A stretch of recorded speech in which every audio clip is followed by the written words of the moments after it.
Oi, Eliane, bom dia. Bom dia, Raíssen, Carolina, ouvintes. Bom dia, Eliane. Bom, muita gente inconformada com a vitória de Lula nas urnas comemorou no sábado as declarações de Valdemar Costa Neto sobre essas supostas irregularidades aí em urnas eletrônicas. O presidente do PL afirmou que umas 250 mil urnas compradas antes de 2020 têm que ser revistas, não podem ser consideradas nessas eleições e tal.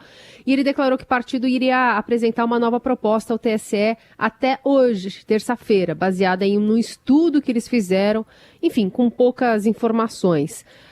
Queria te ouvir sobre a expectativa de sair, de fato, algum dado, algum indício que possa ser levado em conta, né, pelo TSE. Olha, Carolina, Raíssen, ouvintes, não saber perder é feio, né? Às vezes fica ridículo, mas nesse caso é pior do que feio e ridículo, porque tem sempre um caráter golpista nessa história toda. O país está cansado disso. Está cansado disso. Está faltando 43 dias para a posse do presidente eleito Luiz Inácio Lula da Silva. O Jair Bolsonaro perdeu. As urnas foram auditadas. Teve auditoria interna pelos principais órgãos do país. Teve auditoria internacional. Chega, cansamos. Que gente mais chata. Mas o fato é o seguinte: o Valdemar Costa Neto, que é o dono do PL, o partido do presidente Jair Bolsonaro, e é o partido também que fez a maior bancada na Câmara dos Deputados a partir de 2023, o Valdemar Costa Neto anunciou aí, animou a arquibancada dele com a história de que vai denunciar que 250 mil urnas é uma coisa assim enorme, que são anteriores a 2020, tinham problemas. E aí já tem a explicação claríssima que não tem problema nenhum, que todo mundo sabe, tem o número da urna, tem o município da urna, tem o resultado da urna. Isso já foi, sabe, esmiuçado, cansativamente esmiuçado, explicado. E aí, depois desse papelão todo, para botar lenha na fogueira, o Valdemar Costa Neto correu lá no Supremo, porque ele tem uns probleminhas no Supremo, né? Ele teve probleminha no Mensalão, ele teve problemão no Petrolão, e agora ele de público fala uma coisa, que é isso, de que tem problema nas urnas, mas no privado, lá nos gabinetes dos ministros do Supremo, ele diz que não é bem isso não, que ele foi pressionado pelo presidente Jair Bolsonaro, que quando ele falou dos problemas das urnas, ele estava com um monte de deputado pressionando ele, deputado bolsonarista, ou seja, as pessoas precisam ter cuidado com isso, entendeu? De servir de bucha de canhão para esses alucinados que estão em porta de quartel, para esses caminhoneiros que estão fazendo bloqueio no país. Mas, sabe, a responsabilidade pública parece zero. E agora vamos ver se o Valdemar Costa Neto de hoje é aquele que anuncia que tem problema nas urnas, em público, ou é aquele que vai miudinho, miando baixinho, lá no Supremo Tribunal Federal, dizendo que não é nada disso não, foi só pressão. Vamos ver qual dos dois é que vai aparecer hoje. De qualquer jeito, me desculpem o tom, mas é porque é cansativo a gente todo dia ficar falando a mesma coisa, né? A urna eletrônica é segura, o sistema é seguro, é um modelo para o mundo, foi super auditado e a eleição passou. Teve um derrotado e teve um vitorioso que vai tomar posse no dia 1º de janeiro de 2023. Bom, Eliane, nessa linha, acho que seu comentário valeria muito ser ouvido pelo ministro Augusto Nardes, do Tribunal de Contas da União, que pediu licença do cargo ontem, depois que um áudio golpista dele vazou, foi publicado pelo jornal Folha de São Paulo. A gente vai ouvir um trecho aqui. E a situação é bem complexa, muito complexa. É o pior momento que a nação vai viver, mas talvez seja importante para poder recuperar do país. Que nós somos hoje uma sociedade conservadora, que não aceita as mudanças que estão sendo impostas. Está acontecendo um movimento muito forte nas casernas. Eu acho que é questão de horas, dias, no máximo uma semana, 2, ou talvez menos que isso, que vai acontecer um desenlace bastante forte na nação. Bom, Eliane, ele disse que era um áudio despretensioso para um grupo de amigos, nada mais do que isso, mas você ouviu o tom aí dele, né?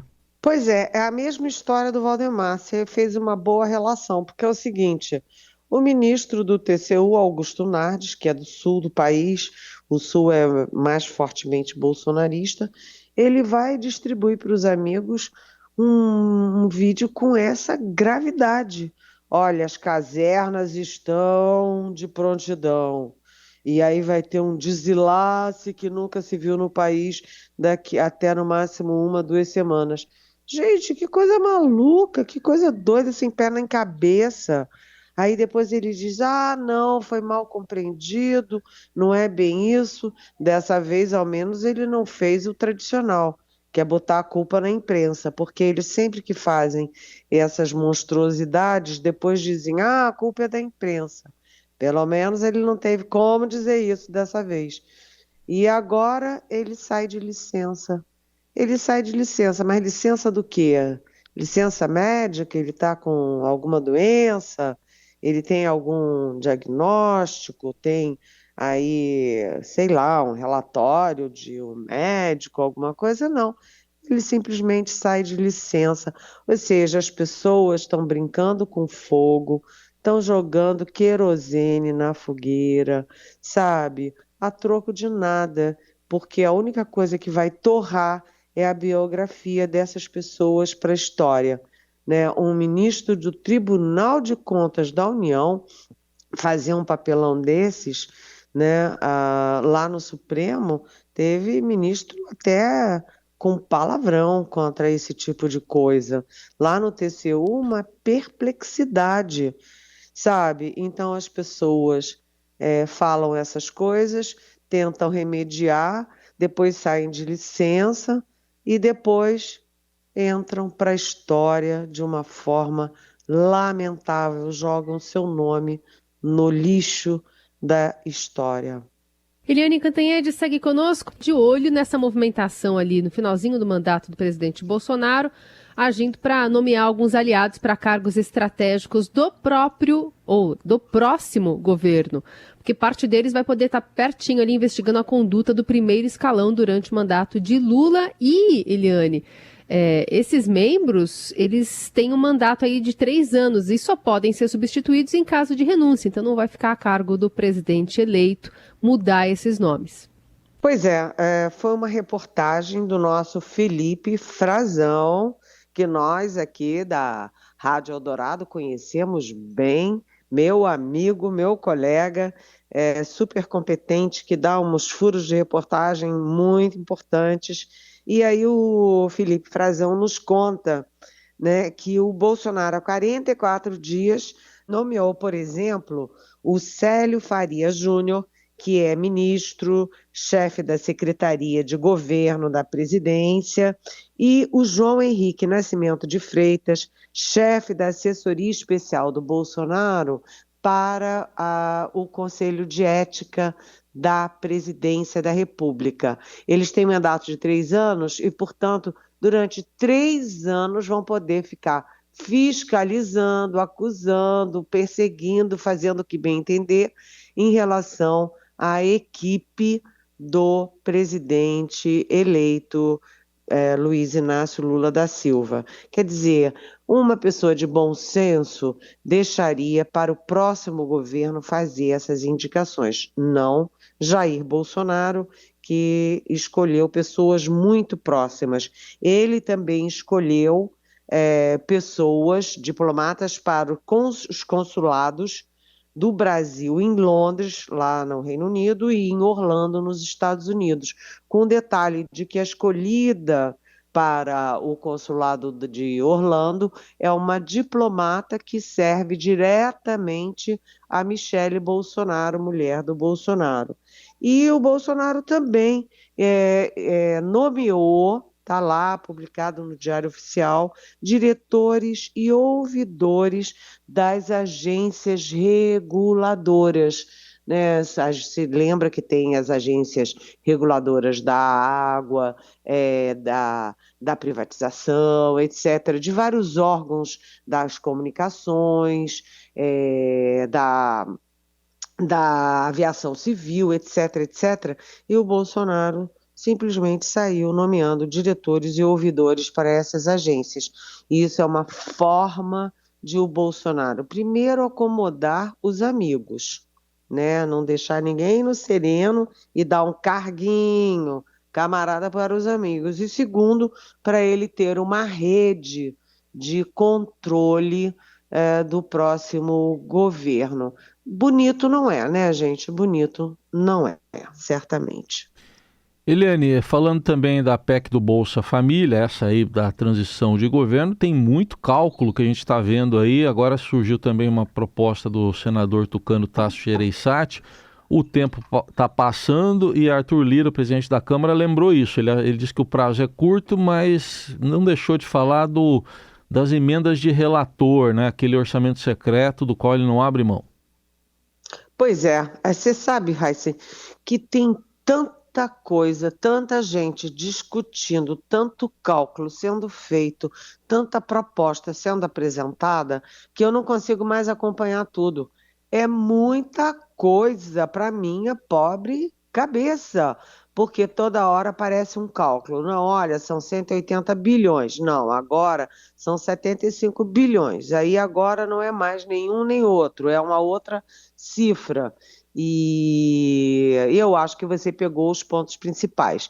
O Arthur Lira, presidente da Câmara, diz o seguinte: tá legal, ótimo, mas não pode mexer no orçamento secreto. Ou seja, está todo mundo pensando em como garantir os R$ 600 para as pessoas que passam fome no país, né? As pessoas, as suas famílias, os seus filhos, né? E o Arthur Lira está pensando e está focado em proteger a verba deles, do Congresso Nacional, a verba do orçamento secreto. Ou seja, eu fico imaginando como você conciliar esses interesses todos, essas pressões todas, né, e servir ao país. Realmente é muito complicado. E o senador Randolph Rodrigues, que está muito próximo do Lula, que tem feito um trabalho muito importante, já fez no segundo turno, muito próximo do Lula, e agora na transição também. O senador Randolph Rodrigues já disse que o Senado está disposto a dar esse, enfim, estouro do teto para o Bolsa Família durante os próximos 4 anos, ou seja, durante o governo do presidente Lula. Mas as negociações continuam e o principal é a questão do tempo. O tempo, porque o Congresso entra em recesso dia 22 de dezembro, faltam quantos dias eu nem sei, falta um mês praticamente, um mês, né, exatamente, e um mês é muito pouco para a tramitação de uma proposta de emenda constitucional. Essa emenda vai entrar pelo Senado, porque é mais acolhedor, é menor, é mais fácil de negociar, e depois vai para a Câmara. E a ideia é pensar, incluir numa PEC que já está tramitando, portanto já tem meio caminho andado, para apressar, para ganhar tempo. Mas mesmo assim, olha, tá complicado. Eles precisam fechar o número, o valor e fechar também o tempo de validade para ter a chance de aprovação.